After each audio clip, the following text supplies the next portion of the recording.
Temple tour ఛానల్కు నా శ్రోతలందరికీ కూడా నా హృదయపూర్వక అభినందనలు తెలుపుతూ ఈ మధ్య పాకిస్తాన్లో చెప్పుకోదగ్గ ఒక సంఘటన జరిగింది. అదేంటంటే హిందూ మహాకావ్యం అయినటువంటి రామాయణం పాకిస్తాన్లో ఒక నాటకంగా తొలిసారి ప్రదర్శించారు.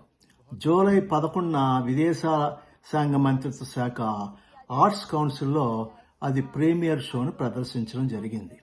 30 సంవత్సరాల యోగేశ్వర్ కరేరా ఈ రామాయణానికి దర్శకం వహించాడు. తర్వాత ఒక్క డైరెక్టర్ తప్పితే సీత, రాముడు, ఆంజనేయులు మొదలగు అందరూ నటీనటులు కూడా ముస్లింసే కావడం గమనార్హం. ఆధునిక ఏఐ ఉపయోగం మరియు ఆధునిక యుగంలో ఏఐను ఉపయోగించి ఈ నాటకాన్ని ప్రేక్షకులకి కనువిందు చేసేటట్టుగా నిర్మించడం జరిగింది.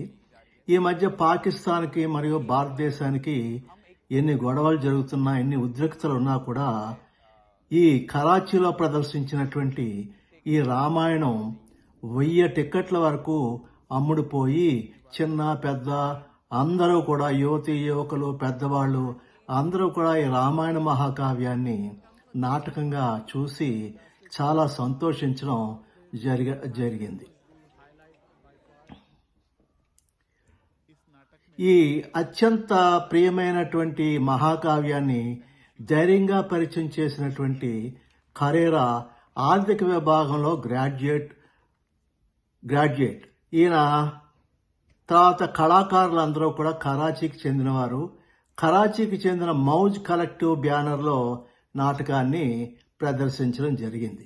ఇది కేవలం 1 సంవత్సరం క్రితమే ఈ నాటకానికి రూపకల్పన చేశారు.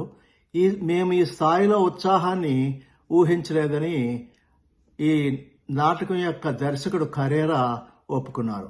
ప్రేక్షకుల నుండి వచ్చినటువంటి ఈ నాటకానికి వచ్చినటువంటి స్వాగతం మరియు అది ఉత్సాహం కలిగించినందుకు ఇది వివాదాన్ని రేకించడానికి బదులు ఈ ప్రదర్శన ప్రశంసాన్ని ప్రేరేపించిందని ఆయన చెప్పడం జరిగింది. ఈ నాటకానికి ప్రచారం కూడా వాళ్ళు ఒక కొత్త పద్ధతిలో చేశారు. రాముడు అడవిలోని నుంచి ట్వీట్ చేయాలనుకుంటే అతను ఏమి ట్వీట్ చేస్తాడు, రావణుడు టెడ్ టాక్ ఇవ్వాలనుకుంటే దాని శీర్షిక ఏమి పెడతాడు లాంటి సరదా కల్పిత ప్రశ్నలు కలిగిన సామాజిక మాధ్యమ వీడియోల ద్వారా ఈ నాటకానికి తగినటువంటి ఒక ప్రచారం కల్పించారు. కథ చెప్పడమే మాత్రమే కాదు, సరిదిద్దే కొరకు హిందూ పురాణం పాకిస్తాన్లో ఒక మత సంబంధిత పక్షంగా కనపడవచ్చు, కానీ క్యాస్ట్ మరియు స్టాఫ్ ఎలాంటి ప్రతిఘటన కూడా వారు ఎదుర్కోలేదని ఈ మ్యూజియం కలెక్టివ్ను సహస్థాపించిన మరియు సీత పాత్రలో నటించిన రాణా కాజ్మీ చెప్పారు. మా నిర్ణయాన్ని ఎవ్వరూ కూడా ప్రశ్నించలేదు. స్పాన్సర్లు కూడా మాకు తగిన ప్రోత్సాహం మాత్రమే ఇచ్చారు అని రాణా కాజ్మీ, సీత పాత్ర వేసిన రాణా కాజ్మీ. ప్రతి వర్గం నుండి ఈ నాటకాన్ని చూడడానికి ప్రజలు వచ్చారు. విద్యార్థులు, కుటుంబాలు, పెద్దవారు. ఒక మిత్రుడి మనకు షో సమయంలో తల్లిదండ్రులు తమ పిల్లలను సమీక్షించిన ప్రతి దృశ్యాన్ని వారికి పిల్లలకు వివరించారని చెప్పాడు. ఈ నాటకంలో కొన్ని పదాలు సంస్కృత మరియు హిందీ పదాలను కరాచీ ప్రేక్షకులకు మరింత పరిచయమైన మాటలకు మార్చారు. ఉదాహరణకు ప్రకృతి అన్న పదాన్ని కుదరత్గా మార్చారు.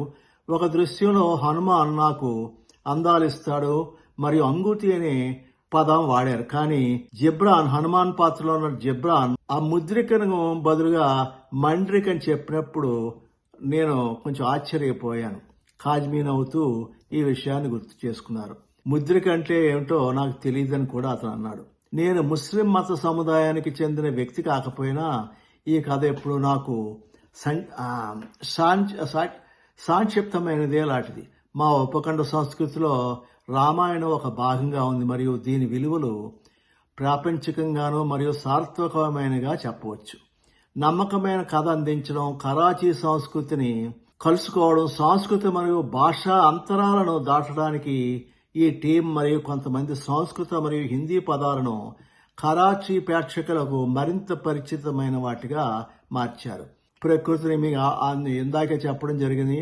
వారు ప్రకృతిని కదలతగాను మరియు అంగుటిని ముద్రగాను మార్చారు. ఈ మౌజీ కలెక్టివ్ వారు మేము ఈ భూమికి చెందిన ఒక కథను మాత్రమే చెప్పాం. శక్తివంతమైన ప్రదర్శనతో, సాంకేతికత మరియు సాంస్కృతిక క్లాసిక్ వ్యాఖ్యానాలతో ధైర్యంగా ఈ రామాయణాన్ని మేము ప్రదర్శించామని వారు చెప్పడం జరిగింది. ఈ వీడియో మీకు నచ్చినట్లయితే సబ్స్క్రైబ్ చేయండి, షేర్ చేయండి, కామెంట్ చేయండి. జై హింద్, జై శ్రీరామ్.